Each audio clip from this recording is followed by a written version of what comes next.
of today is an important date. And the reason that's important is just yesterday at Davos, Switzerland, the IMF stood up and said the world economy is hitting into the worst economic headwinds since World War II, the worst. And that's why it could be bad news, but depending on how you look at it, it could be very good news. This is about as macro an environment as I've ever seen, and I think most people's read on it is probably wrong right now. I'm going to take you through a history lesson, Good. And then we'll get to today. That's and macro. I'll tell you why I'm concerned. Yeah. So why World War II? World War II was a fascinating period because, like COVID, the entire world had basically been stuck at home or been on battlefields. Everyone came back. There was no supply of commodities and goods. Global supply chains were broken, and everybody came back and started consuming again. And guess what? Inflation went up to 13% or something, maybe even higher. And that period was fascinating because interest rates went up. And the first thing that happened was the economy went straight back into recession and inflation went negative. Because it was a massive tightening of monetary conditions. You raised the cost of goods on people and didn't raise their salaries enough. People couldn't get the goods that they wanted, exactly like now, and everything collapsed. So we went back into recession and then eventually some better times. And I'll come back into the 1940s and 50s because I think it's a really important parallel that most people misunderstand. The next time we saw anything remotely like this was 1974. A lot of people tell you it's the 70s again, inflation.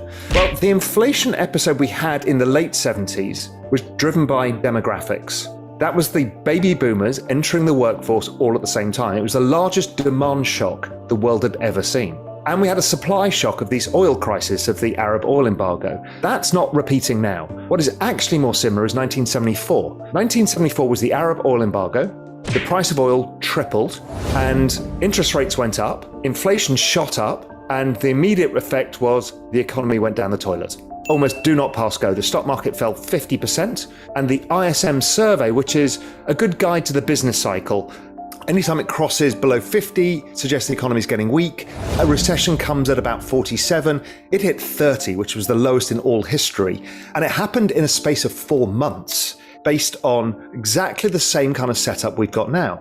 So you're saying that the 70s and now are pretty close? Yes, and inflation fell in 1974 afterwards. People are still thinking inflation goes on forever. It did not, and it did not in the 1940s either. Then the next one up is 1984. We saw an issue where global trade, there was a huge amount of trade disputes. The dollar was pretty strong, like it is now. Interest rates were going up and inflation was high. And everybody was fearing, looking back and saying, oh, we don't want the early 80s, late 70s again, the inflation. So Volcker was tightening rates too much and the economy collapsed. It didn't go to recession because the Fed quickly started cutting rates, but the dollar went up a lot more and created a lot more problems. We ended up with the Plaza Accord in 1985 when everybody had to stop the dollar going up from destroying the global economy. So then the next time we see something similar was 2008. If you remember, the oil price was at $147. Inflation was 6%. The Fed had been cutting into that because the economy was imploding.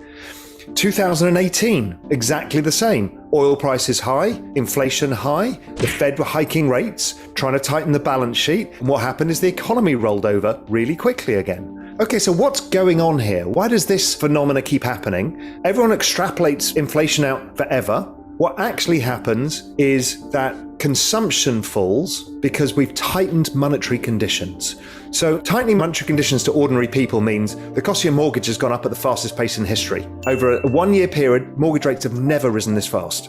So any money you borrowed has suddenly got much more expensive. Your wages haven't kept up with the cost of just basic services like food. So you're actually feeling poorer. So you can't consume as much and you start not consuming other things. People overextended on housing because they rushed into housing in 2020 and 2021 and the rates have gone up for them. Also, just the rise in things like the cost of oil has meant that, gas prices, all of this stuff, and then the rise in the dollar, which is a monetary tightening. All of these things get together would suggest that the ISM is going back to 30, which is as it was in 1974, which is a terrifying fall. And it's suggesting that if we're not careful, we could have a very sharp, nasty recession, meaning kind of a negative 5% GDP recession. It might be short, depending what the Fed does, and we'll come on.